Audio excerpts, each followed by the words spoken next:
Hello and welcome back to my channel. This is V3ZAG Suraj here. Today we have got an exciting project on the bench. It's a BITX 40 transceiver and we are taking it up a notch by housing it inside a sturdy steel box. If you are into ham radio or just enjoy tinkering with electronics, you are in for a treat. But before we dive in, be sure to hit the subscribe button and ring the bell to stay tuned for more videos. Now let us dive into the world of BITX 40. The BITX 40 is already a fantastic single-band QRP transceiver. We have given it a robust makeover by enclosing it in a custom steel housing. Well, not only does it add a professional touch to the setup, but it also provides enhanced durability and shielding of your circuitry from external interference. Now let's see how this project unfolds. This is the front panel of the BITX radio. Here we have 3.5 mm socket provided for mic and PTT. On top of that there is a TX indication LED and this particular knob helps to adjust the audio gain. A 16x2 LCD is provided for display and these are VFO control buttons for memory, VFO, calibrate, mode and RIT, and this is the tuning knob provided for adjusting the tuning frequency. The radio can be powered through this IEC 320 power socket and input of 230 volt is required, and a SO239 connector is provided for extending the connectivity to external antenna. Now let's power up the BITX. I'll be using the C13 power cord for powering up the BITX, and I have this mic PTT which is completely homemade. Once you power up, the VFO will show the last saved frequency. Now let us open the front panel. Here you can see multiple units and devices. There is a 15 volt 8 ampere transformer for power supply, a speaker and a band pass filter is aligned. This is the BITX exciter board and a RF linear amplifier is also provided inside this case. And we have a DDS VFO that is mounted on the panel itself. Now talking about the source of PCB for the BITX exciter, we have to talk a little bit about Hamfest India. Hamfest India is the largest gathering of amateur radio operators in India and is held annually in different parts of our country.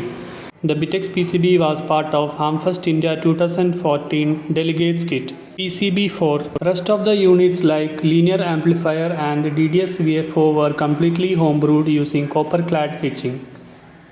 Here is the complete article about BITX 40 that is incorporated in the 2014 Hamfest souvenir.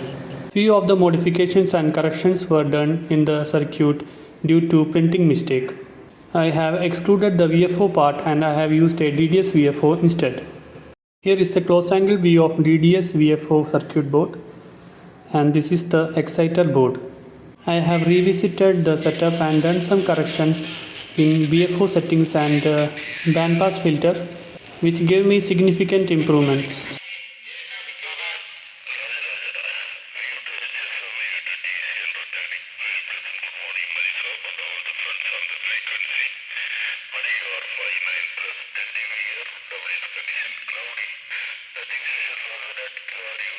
You just tuned into a QSO from CharnarNet.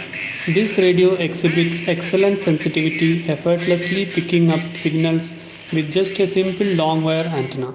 Now let's reassemble everything and securely close the front panel of the radio before we proceed with the TX test. Let's power up the radio. I'm providing 230 volt AC input.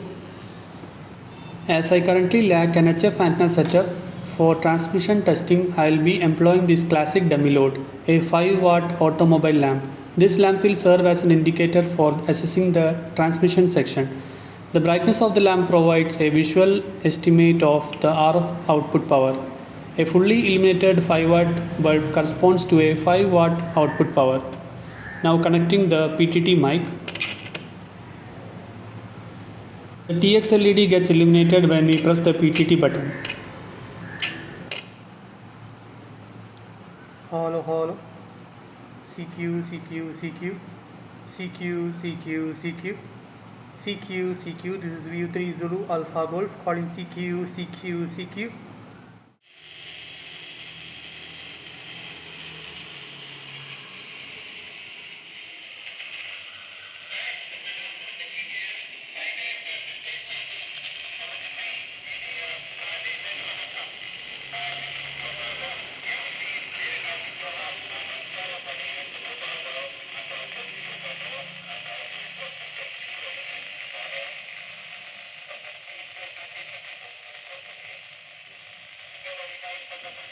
In conclusion, the BITX transceiver emerges a versatile companion for radio enthusiasts on the go.